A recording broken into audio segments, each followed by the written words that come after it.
Hello Munchkins, welcome back to the channel. My name is Ocean and I am an English educator on the platform of Unacademy. And guys, I am back with yet another video और आज का हमारा topic होने वाला है We are not afraid to die if we can all be together. ये एक बहुत ही important और इमोशनल चैप्टर है आपके सिलेबस का। ये डेफिनेटली आपके मिड टर्म्स में आएगा और यहाँ से लिख कर ले लो, एक ना एक लॉन्ग क्वेश्चन आंसर्स तो गारंटीड है। मतलब क्या, इस चैप्टर को अच्छे से करना बहुत जरूरी है, बट इस चैप्टर में ना टर्म्स बड़े डिफिकल्ट से हैं, जिसकी वजह से अक्सर बच्चों को ये चैप्टर बोरिंग भी लगता है और समझ में भी नहीं आता। तो वरी नॉट, आज की वीडियो जो है उसी का सोल्यूशन है आपके लिए, बिकॉज आज हम इस पूरे के पूरे चैप्टर को बहुत इजीली समझने वाले हैं और हम सिर्फ और सिर्फ समरी डिस्कस नहीं करेंगे, हम उसके साथ साथ थीम्स और कैरेक्टर स्केच को भी डिस्कस करेंगे, जहां से आपके एग्जाम में लॉन्ग क्वेश्चन आंसर्स पूछे जा सकते हैं। So what are we even waiting for? बच्चा पार्टी, जल्दी जल्दी जाइए, वीडियो को लाइक करिए, चैनल को सब्सक्राइब करिए, and if you have already done that, let's get started. अब आगे बढ़ते हैं। देखो जरा, अगर आप लोगों ने अभी भी ओशन मैम को अनअकैडमी पे फॉलो करना स्टार्ट नहीं करा है ना, तो बेटा आप ना बहुत बड़ी गलती कर रहे हो। देखो, जिस तरीके से हम आपके लिए बहुत सारी free of cost classes YouTube पर लेकर आते हैं, उसी तरीके से बहुत सारी free of cost classes application पर भी आती है, बल्कि वहां पर तो हम आपके साथ सारे क्वेश्चन आंसर्स वगैरह सब कुछ डिस्कस करते हैं। अब यहाँ से देखो, वन शॉट तो तुम कर लोगे, बट उसी से रिलेटेड क्वेश्चन आंसर्स वगैरह करने के लिए कहाँ जाओगे? एप्लीकेशन में आ जाना, फ्री में करवा देंगे। मूविंग ऑन, अब देखो आज का जरा सेशन को चेकआउट करते हैं। तो देखो, we are gonna start with the summary first of all. अच्छी सी प्यारी सी समरी करेंगे, सारे इंपॉर्टेंट पॉइंट्स यहीं पर कवर कर लेंगे। देन उसके बाद हम लोग जो है थीम्स एंड कैरेक्टर स्केच को भी डिस्कस करने वाले हैं। अब मूविंग ऑन, चलिए फिर let's get started with the summary of the chapter. Are we ready? चलो फिर। अब देखो बच्चा पार्टी, हाँ पहले मैं आपको थोड़ा सा इंट्रोडक्शन दे दूं। अब ये जो चैप्टर है ना, ठीक है, आपका we are not afraid to die if we can all be together, this is basically सत्य घटनाओं पर आधारित चैप्टर। यहाँ पे हमें नरेटर की एक एक्चुअल लाइफ स्टोरी बताई गई है कि कैसे वन टाइम ही डिसाइड्स कि उसे पूरी दुनिया का चक्कर लगाना है, वो भी शिप पर लगाना है, एंड वो अपने साथ अपनी फैमिली को लेकर जाता है, ठीक है। बट समहाउ वो एक स्टॉर्म में पकड़े जाते हैं, सी स्टॉर्म में, जहां उनके पास दूर दूर तक कोई हेल्प नहीं होती है, and they all are very very gravely injured in that storm. उनकी शिप डूबने तक की नौबत आ जाती है, but somehow they are saved because of their courage, their willpower, their determination.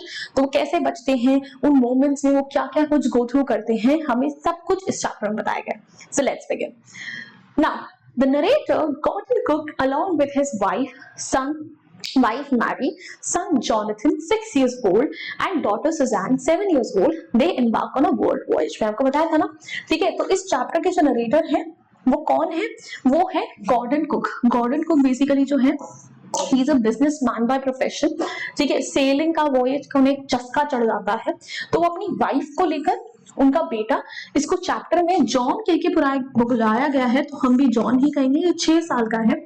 उनकी डॉटर सुजैन, इसको सू कह के बुलाया गया है, तो हम भी सू ही कहेंगे, और वो 7 साल की है।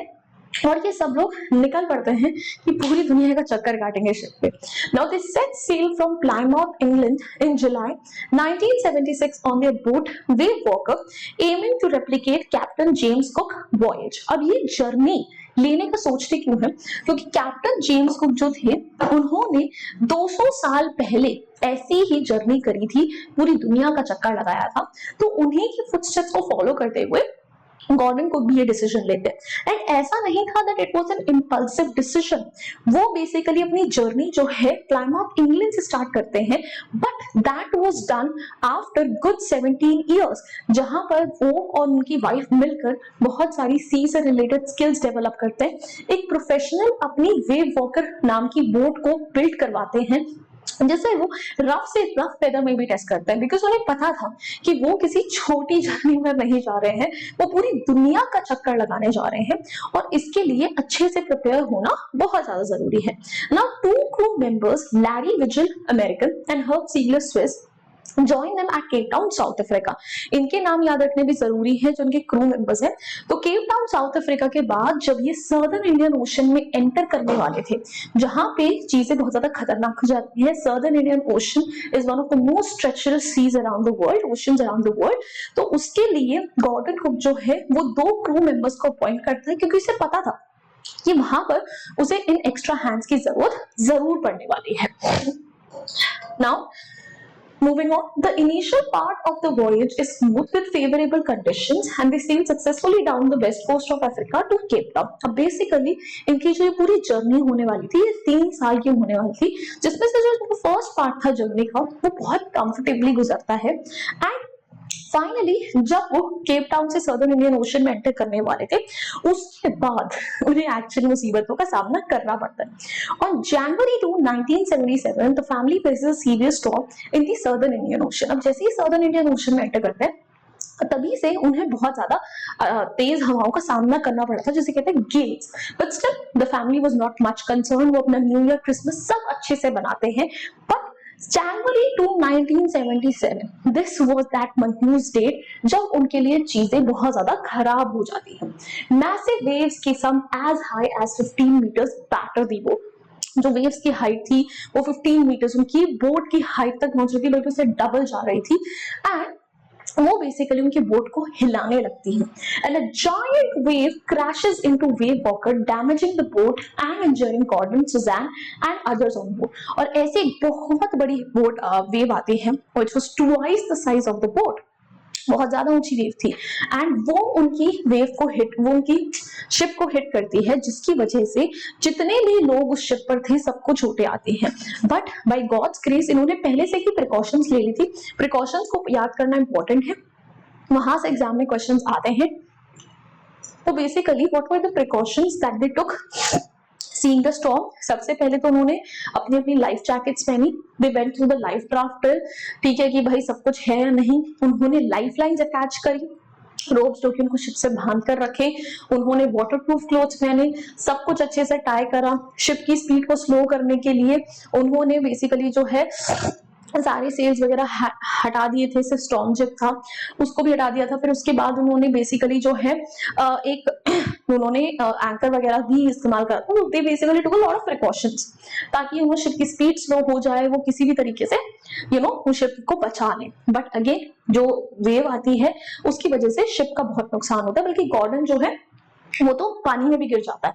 Now, despite the boat being severely damaged, the family and crew worked tirelessly to pump out water and make temporary repairs। अब बेसिकली जो है हालत बहुत खराब हो जाती है शिप की। बेसिकली गॉर्डन को चोटें आई हैं, ठीक है, सबको चोटें आई हैं। जो शिप का लेफ्ट साइड है वो कंप्लीटली टूट चुका है, बट किसी तरीके से गॉर्डन जो है टेम्पररी रिपेयर्स करता है। शिप में पानी भर चुका है, वो शिप का पानी पंप आउट करने के लिए कोशिश कर रहा है। और ऐसा नहीं है सिर्फ गॉर्डन लगा हुआ है, उसकी वाइफ भी लगी हुई है, जो दोनों क्रू मेंबर्स हैं वो भी लगे हुए हैं। सब लोग जो है मिलकर काम कर रहे हैं। Suzanne, though badly injured, hides her pain, and Jonathan shows remarkable bravery, saying, "We are not afraid to die. We can all be together." Now, बच्चों का जो रोल रहा है इस चैप्टर में वो बड़ा इंपॉर्टेंट है। वहां से भी क्वेश्चंस एग्जाम्स में पूछे जाते हैं। तो ये हार्डली 6-7 साल के बच्चे हैं। सू को बहुत गहरी चोटें लगी थी, जिसकी वजह से she later on had to go through multiple surgeries and yet this little girl hides her injuries from her parents. वो उनके लिए रैदर कार्ड बनाती है, उनको मोटिवेट करती है, उनको खुश रखने की कोशिश करती है। वहीं जॉनथन जो 6 साल का छोटा सा बच्चा है, वो अपने पापा को बोलता है कि पापा, We are not afraid of dying if we can all be together। अगर हम सब लोग साथ हैं तो मुझे मरने का भी डर नहीं है। Imagine this little kid had immense amount of courage in him। Now the family continues to face challenges as more leaks spring up on the boat। अब धीरे धीरे करके उनकी शिप में कहीं ना कहीं से और लीक्स आए जा रहे हैं। उन्हें मदद नहीं मिल सकती है बिकॉज वो मिडिल ऑफ द ओशन में है। उनके इंस्ट्रूमेंट्स खराब हो चुके हैं, उनको सेंस ऑफ डायरेक्शन नहीं मिल रहा है। And they stayed determined, using teamwork and navigation skills to direct the boats towards a nearby island। तो I told you कि वो रेडियो कनेक्ट नहीं कर पा रहे, कुछ नहीं हो पा रहा है, बट स्टिल ये लोग जुटे रहते हैं। और जो हमारा नरेटर था वो किसी तरीके से थोड़ा सा बचे कुछ इंस्ट्रूमेंट्स के थ्रू नेविगेट करके पता लगाता है कि आसपास 2 आइलैंड्स हैं और अंदाजे के हिसाब से ही शिप को उस तरफ डायरेक्ट कर देता है, होपिंग कि अगर किस्मत अच्छी रही तो हमें वो आइलैंड्स मिल जाएंगे। Now on January 6, 1977 they finally reach Isle Amsterdam, a tiny French island in the Indian Ocean। और फाइनली 6 जनवरी को वो आइल एम्स्टरडैम तक पहुंचते हैं, जो कि एक फ्रेंच साइंटिफिक बेस था। And despite their injuries and exhaustion, they are warmly welcome by the islands inhabitants, bringing the ordeal to an end. और जो सारे के सारे वहां पे लोग थे बहुत खुले दिल से उन सबका स्वागत करते हैं, और फाइनली इनका जो ये ऑर्डियल था, इनकी जो ये सफरिंग थी, सब कुछ खत्म हो जाती है। The chapter emphasizes the themes of courage, resilience and teamwork। ये मेजर थीम्स हैं इन चैप्टर की, ठीक है। उसके बारे में हम आगे डिटेल में बात करेंगे, सो अभी नहीं बोलते इस बारे में।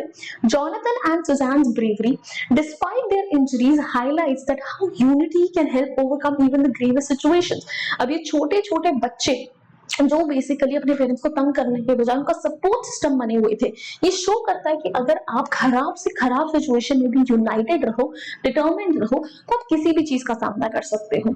Then the title symbolizes the idea that facing challenges together that can give people the strength to endure even in life-threatening circumstances। और जो टाइटल है वो ये शो करता है कि अगर आप ऐसे चैलेंजेस में एक दूसरे के साथ रहते हो तो लोगों को हिम्मत मिलती है उससे, और आप लाइफ थ्रेटनिंग सिचुएशंस, आप खराब से खराब सिचुएशन में भी चीजों को अच्छे से हैंडल कर सकते हो। मूविंग ऑन, अब थीम्स की बारी आ गई है। देखो समरी तो हो चुकी है कंप्लीट। आई होप आप लोगों ने अभी ऑलरेडी वीडियो को लाइक, चैनल को सब्सक्राइब कर लिया है। अगर नहीं करा बेटा क्या कर रहे हो, जल्दी जल्दी जाके करो। एक मिनट पानी पी लेते हैं एंड देन उसके बाद वील कंटिन्यू अहेड।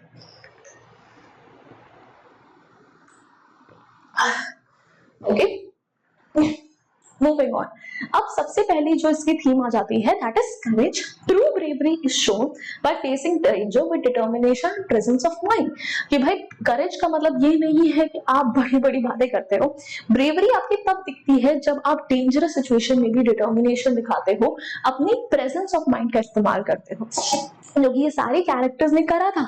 चाहे नरेटर की बात हो, ठीक है, जो बच्चे थे, ठीक है, nobody basically panicked, everybody handled the situation very well। Then there is family unity, love and togetherness becomes the family's greatest source of strength। कि भाई अगर आपके पास अपनी फैमिली का सपोर्ट है, भाई उससे बड़ी चीज कोई नहीं हो सकती। I truly truly truly feel that, ठीक है। अगर आपके अगेंस्ट पूरी दुनिया भी है ना, पर आपके मम्मी पापा अगर आपके साथ खड़े हैं, आपके घर वाले आपके साथ खड़े हैं, तो आपको बहुत ज्यादा हिम्मत मिलती है। आपको लगता है कि यार अब तो लाइफ में कुछ भी क्यों ना आए, हम इजीली फेस कर सकते हैं।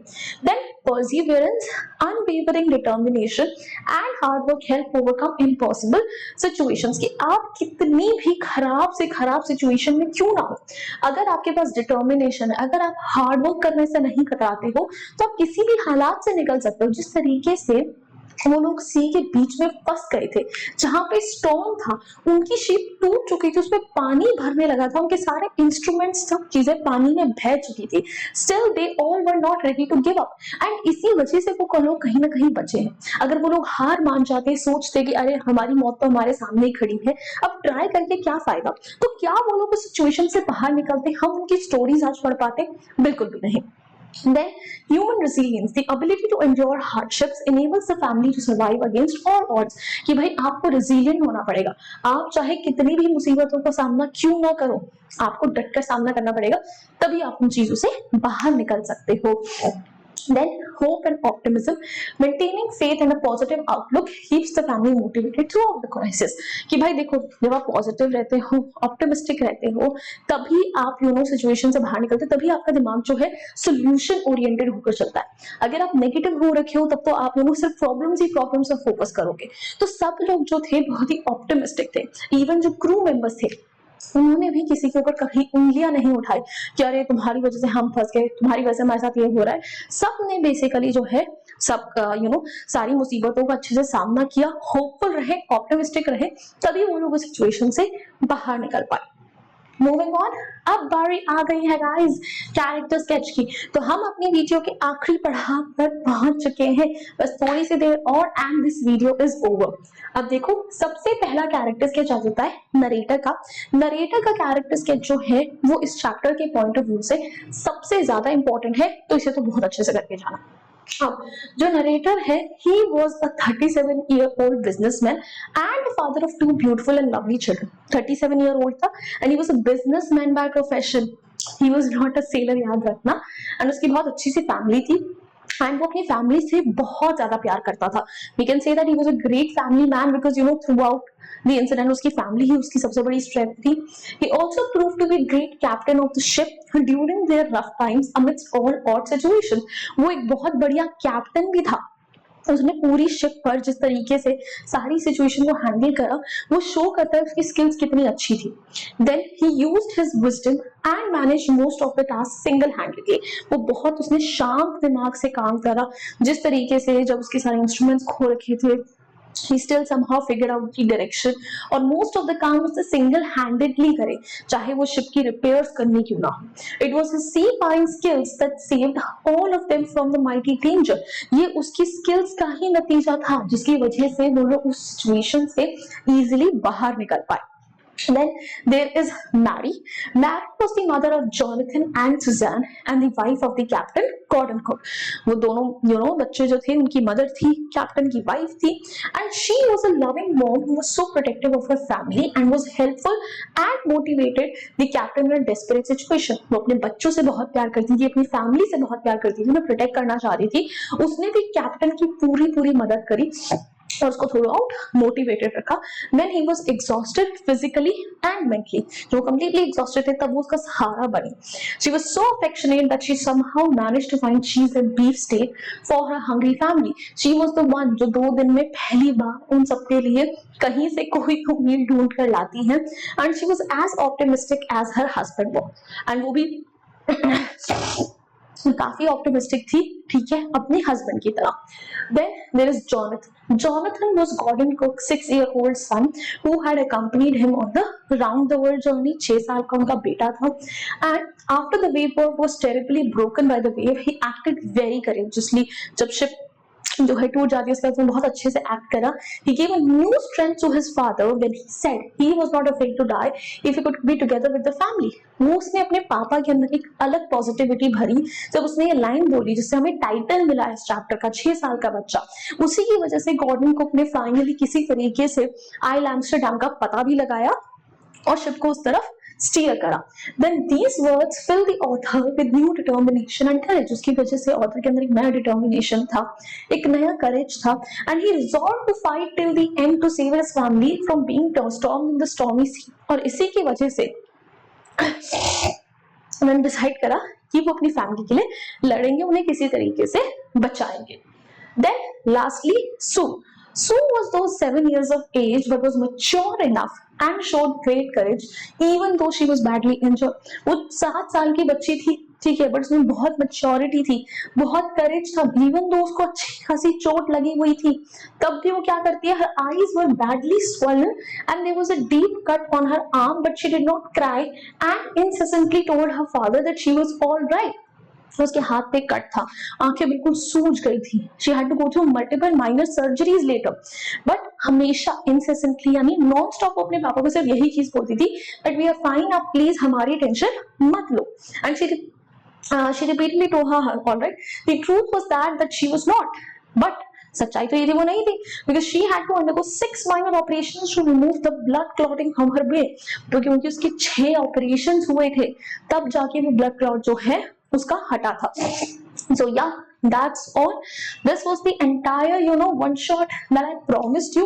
I really hope ठीक है आपको सब कुछ समझ में आ गया हो। हमने देखो समरी, थीम, कैरेक्टर स्केच ये सब कुछ कर लिया है। इट्स टाइम कि हम इससे रिलेटेड जो है क्वेश्चन आंसर्स भी करें, कोई डाउट्स वगैरह तो वो भी डिस्कस करें। तो सब कुछ फ्री ऑफ कॉस्ट आपको एप्लीकेशन पर मिल जाएगा बेटा। आप प्लीज एप्लीकेशन डाउनलोड करो और फ्री क्लासेस में आओ, देयर इज एवरीथिंग। एंड या That's all for today's class. I really hope you enjoyed it, found it helpful. If you did, hit the like button, share it with your friends, and do not forget to subscribe to our channel. I will see you all next time. Until then, bye bye. Hasta la vista. फिर मिलेंगे पढ़ते पढ़ते. Bye guys.